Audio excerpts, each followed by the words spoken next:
Kembali lagi. Perkenalkan, saya perawat Indah Pakerti, biasa dipanggil Indah yang bertugas pada pagi hari ini. Kalau boleh tahu Mbak namanya siapa?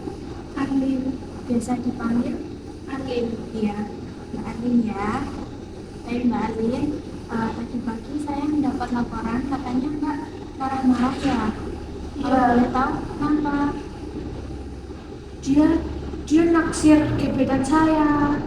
Siapa? Itu karena saya, iya. Seperti itu. Pas Mbak Adin marah-marah, selain dengan suara Mbak Adin biasanya melakukan apa? Saya tadi ngumpul meja, terus nggak tahu karena dada itu sesek banget pengen mukul dia, setelah mukul mejanya. Gitu. Terus pas pukul meja tangan Mbak Adin sakit nggak? Ya sakit, tapi ya gimana, kesel banget. Nah, kalau Mbak Adin mukul meja, masalahnya kira-kira terselesaikan nggak? Ya enggak, tapi ya bingung mau ngapain, jengkel banget, ya tinggal pukul meja. Gitu ya. Jadi di sini saya akan membantu Mbak Alin buat melampiaskan amarah Mbak Alin tanpa menyakiti diri sendiri maupun orang lain. Untuk waktunya mungkin sekitar 15 menit. Tempatnya di sini dan nanti akan di ruangan lain yang lebih aman. Apakah Mbak Alin bersedia? Sedia ya. Jadi di sini saya akan mengajarkan Mbak Alin teknik latihan untuk melampiaskan amarah dengan aktivitas fisik. Tujuannya agar nanti Mbak Alin amarahnya itu bisa terlampiaskan, tersalurkan tanpa menyakiti diri sendiri maupun orang lain. Hal yang perlu disiapkan adalah Mbak Alin menyiapkan kesiapan diri sendiri dan nanti akan saya temani di ruang khusus pelampiasan amarah. Begitu ya? Iya. Nah, untuk cara melakukannya, tadi kan Mbak Alin melampiaskan marah dengan menggebrak meja ya. Nah, ini bisa dilakukan dengan kita memukul bantal agar amarahnya itu bisa tersalurkan dan tidak menyakiti diri sendiri, begitu ya. Nah, saya akan ajarkan caranya, Mbak Alin nanti bisa memperagakannya secara mandiri. Sebelum itu, mari saya antar ke ruang pelampiasan amarah. Mari Mbak. Nah, Mbak Alin, kita sudah berada di ruang pelampiasan. Nah, di sini sudah saya sediakan bantal. Saya siapkan terlebih dahulu ya. Seperti ini. Nah, jika Mbak Alin merasa kesal nih dengan seseorang, kemudian ingin memukul orang tersebut, Mbak Alin bisa memukul atau melampiaskannya dengan bantal. Sebelum memukul, Mbak Alin bisa memejamkan mata, kemudian menarik nafas agar bisa lebih rileks, kemudian bisa memukul bantal sekencang mungkin untuk melampiaskannya. Seperti ini ya. Mbak Alin bisa mundur sedikit terlebih dahulu agar nanti tidak seperti ini ya. Tarik nafas terlebih dahulu sambil memejamkan mata. Kemudian pukul sekeras-kerasnya. Seperti itu ya Mbak Alin. Apakah Mbak Alin sudah paham? Mbak Alin bisa melakukannya? Bisa. Boleh dicoba Mbak Alin.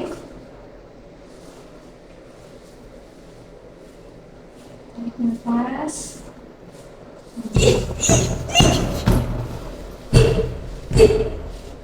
Bagus sekali ya Mbak Alin.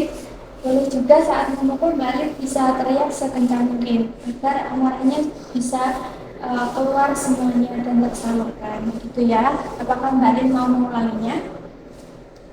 Sudah cukup ya. Nah, saya rapikan kembali. Gimana nih perasaan Mbak Alin setelah tadi kita melakukan kegiatan tersebut? Ya lebih lega dan nggak sakit tangannya. Udah lebih mendingan ya, rasanya juga. Dadanya masih sesek nggak? Enggak. Udah lumayan ya. Baik, kalau begitu kita lanjutkan perbincangan di ruangan kembali. Mari. Ya. Setelah saya ajarkan teknik tadi, gimana nih komitmen Mbak Alin untuk melampiaskan amarahnya ketika ada yang membuat Mbak Alin kesel ataupun marah? karena tadi udah diajarkan yang full bantal dan saya merasa lebih lega dan nggak sakit juga. Dada saya jadi nggak sesek karena kesak. Mungkin ketika besok-besok saya ingin marah, saya ingin mukul orang, saya lebih memilih untuk pukul bantal untuk membiaskan amarah saya. Ya, seperti itu ya, agar nanti Mbak Alin tangannya juga nggak sakit, amarahnya bisa tersalurkan dan tidak menyakiti orang lain gitu ya. Nah, untuk latihan memukul bantal ini perlu latihan berulang-ulang Mbak Alin. Saya akan memasukkan latihan tersebut ke dalam jadwal latihan Mbak Alin. Kira-kira mau berapa kali sehari nih Mbak Alin mau latihan? 2 kali. 2 kali ya. Kira-kira waktunya mau kapan? Pagi jam 8 sama sore jam 4. Baik, saya akan masukkan ya. Ini untuk jadwalnya saya akan berikan kepada Mbak Alin. Jika Mbak Alin melakukan apa yang saya ajarkan tadi, bisa menuliskannya dengan M atau melakukan. Jika tidak melakukan, maka ditulis D atau tidak melakukan. Begitu ya. Apakah Mbak Alin sudah paham? Paham ya. Apakah ada yang ingin Mbak Alin tanyakan? Tidak ada. Baik, kalau begitu latihan ini saya cukupkan sekian. Besok saya akan bertemu dengan Mbak Alin kembali ya di sini pukul 9. Nah, untuk latihannya apakah Mbak Alin ingin mengulang latihan yang saya ajarkan tadi atau ingin latihan yang lain? Latihan yang lain. Yang lain lagi ya. Baik, kalau begitu Mbak Alin bisa melanjutkan aktivitas Mbak Alin kembali. Saya permisi ke ruang perawat. Nanti jika ada perlu bantuan Mbak Alin bisa memanggil. Gitu ya. Saya permisi dulu. Terima kasih.